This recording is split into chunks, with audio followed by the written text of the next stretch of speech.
Okay, so this is my little Dither Lab project. This is some code that was in another project called Tiny Pockets Press.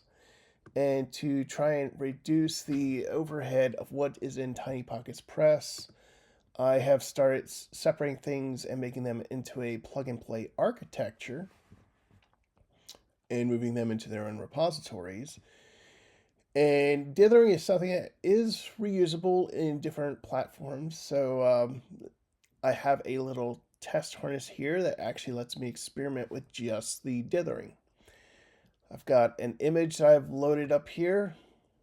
I can pan around, and the application of the dithering is on the right hand side.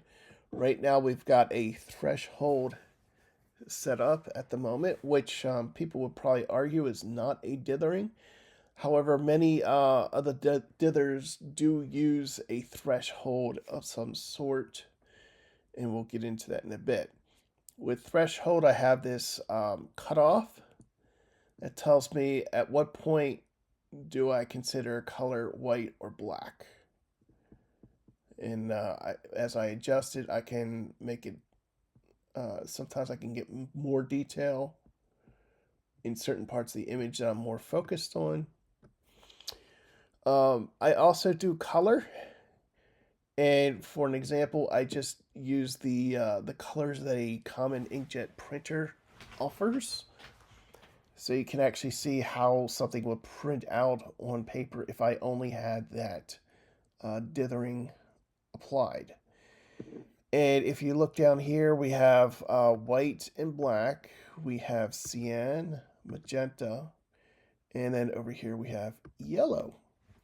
And everything else is a combination. So this right here, this purplish color is sienna magenta.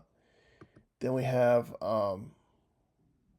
cyan and yellow. Then we have magenta and yellow. So we have all kinds of combinations, and then we get to the really dark combinations, which really don't matter.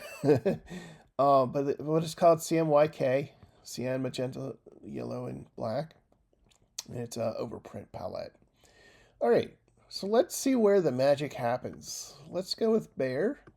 This is a dither. It's one of the simplest dithers. It's in a 2x2 cell where each pixel in a 2x2 cell has a different threshold where it cuts off.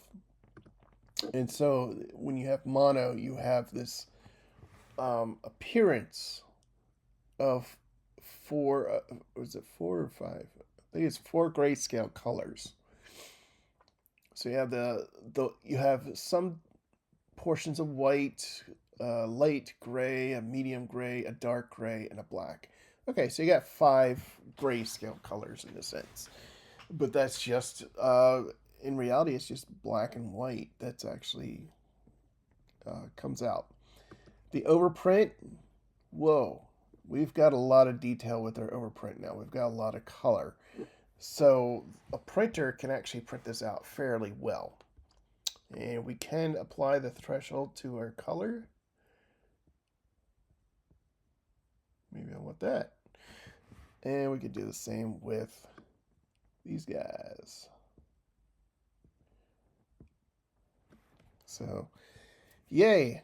Anyway, let's go to the next one, the bear 4x4.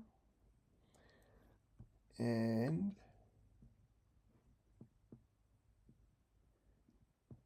4x4 has many more virtual levels of grayscale with just the dots compared to just the 2x2. The 2x2 looks like a flat pattern. 4x4, you've got depth of roundness. 8x8, I usually don't see much. Yeah, there's not much. The pattern, you feel like there's a pattern that's showing through more than the 4x4s. And then let's go back to the 8x8 in color. So even color, there's not much difference there. All right, let's go back to mono, and we'll go to the next. So now we get into these different other patterns. And if I do color, there we go. That looks like what's printed out with a printer. That looks like, hey, I only have 4 colors, but it looks like I printed out the actual what I expected. Jarvis. It's a little bit more pronounced, not as good. Stucky. Burks. Sierra. Let's just go through each one of these and just color. Oh, I don't like the redness there, but I can change that, right? Look at that. That looks better. Halftone. It's like the old newspaper print. You can at least make out the picture. Blue noise and random noise. So blue noise is sort of like random noise, except it creates a noise profile in the beginning and then disperses it after. Where random noise, everything is random. There's no equal distribution or anything like that. And then pattern looks very much like Bayer. So even the mono version looks like Bayer. So let's go back through the black and white versions. We got random, blue noise, ugh, halftones, Atkinson, Sierra, Burks.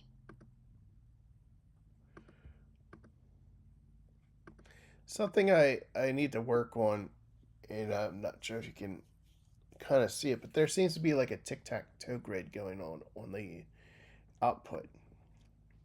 If I move it, I can see it better.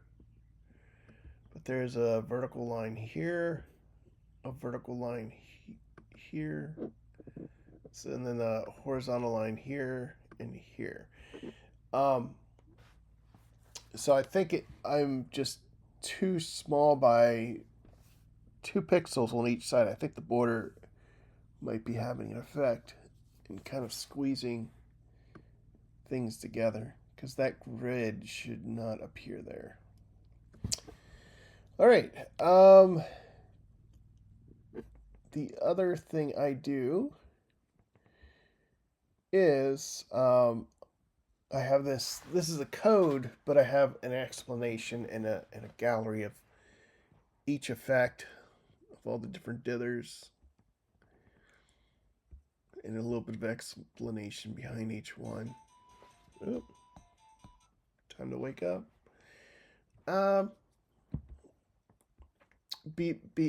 Beyond all of this, I then go into detail of how to use it, how to use it outside of the platform that I'm using it in, and then how to write your own plugins and what to expect. So here's where you can apply both mono or a palette that you send into it. And when you register your plugin, you have to say if it's gonna be both plugins or just mono or color only or palette, because palette might be just black and white anyway. I don't know. And then I do have async. Some of the dithers take a long time, but these do not. So let's go into another dither. Or no, I'll go into that later. But that's that.